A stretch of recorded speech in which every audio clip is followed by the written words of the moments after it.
Okay, this is the last one for today because I'm tired. Old, tired, in pain. That's me. Anyway, um, I was. This is something that you can hate me for if you want, but I've been thinking about the Me Too movement and my Me Too moment, and it made me think. I don't know why about this situation that I knew about right after I got out of college. Um, I stayed in the small town where the college was. It was called Yankton, South Dakota. And I stayed in that town after I graduated. And I worked a couple of jobs while I got ready to go to graduate school. And while I was there, of course, there I would see people that I went to college with and in the theater department.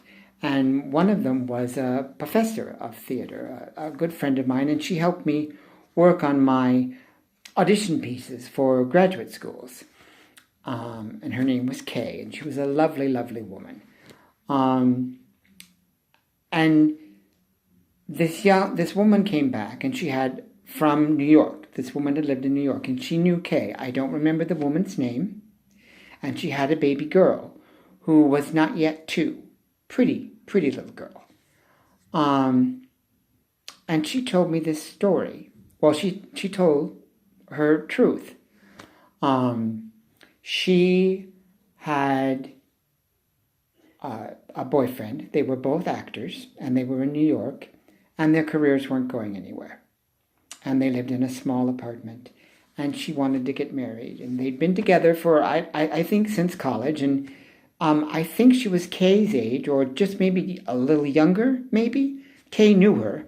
So Kay was,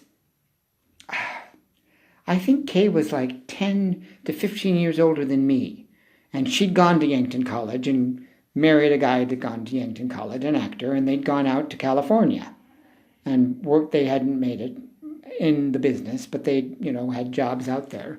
And so Kay had come back, and she was now teaching at the college, her alma mater. And this woman, she knew this woman. And so they, because she knew her, I met her, and I heard the woman's story. And the woman's story was that she and this guy, this actor, who also went to Yankton, and they'd gone to New York, and they lived in this tiny apartment, and they weren't making much money. And she wanted to get married. And he said, I'm not ready.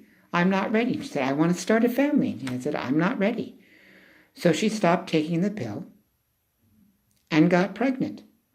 And she told him she was pregnant. And he did his best to stay by her, but he said, I don't want a baby. I'm not ready. I'm not ready to be a father. She said this. That was part of her story. He said, I'm not ready to be a father. She had the baby. They lived together until she got fed up. She said, how can he just stand there as she crawls across those dirty, dirty New York apartment floors? He just wasn't going to change. So I left.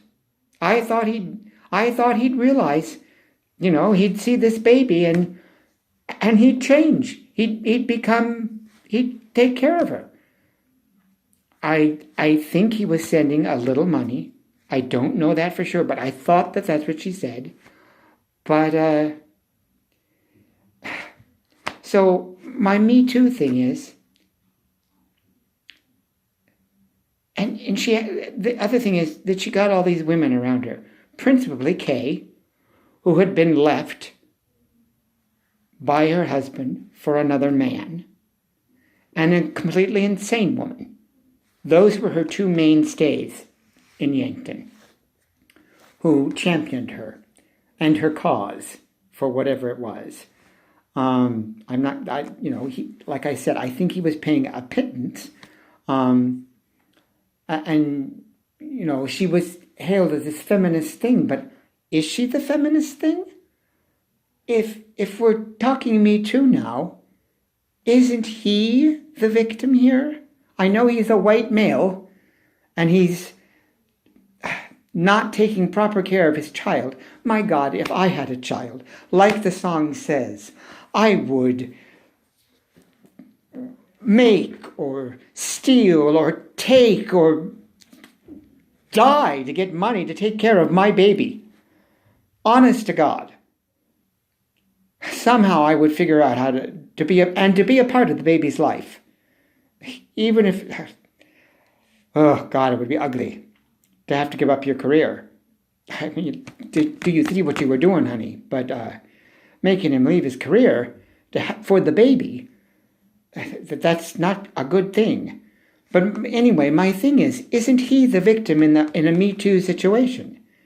She, unbeknownst to him, stopped taking the pill, got pregnant, had the baby when he told her he didn't want one, and wasn't ready. He wasn't ready to be a father. He said it. But she came, and then in that situation, and there were other women too that I'm thinking of. I don't want to name them. It's a long time ago. And one of them was a very together woman, someone I admired. She was a crap actress, but a together woman. But they were all this feminist thing. I don't think that,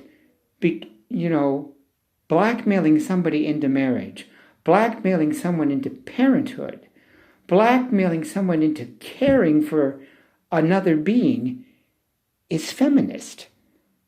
I think he was the victim, even though he's a white male.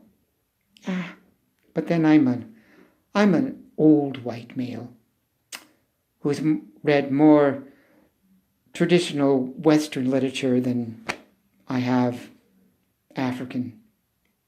Although Too Late the Falaroop, which is a novel set in South Africa, is one of my favorite novels.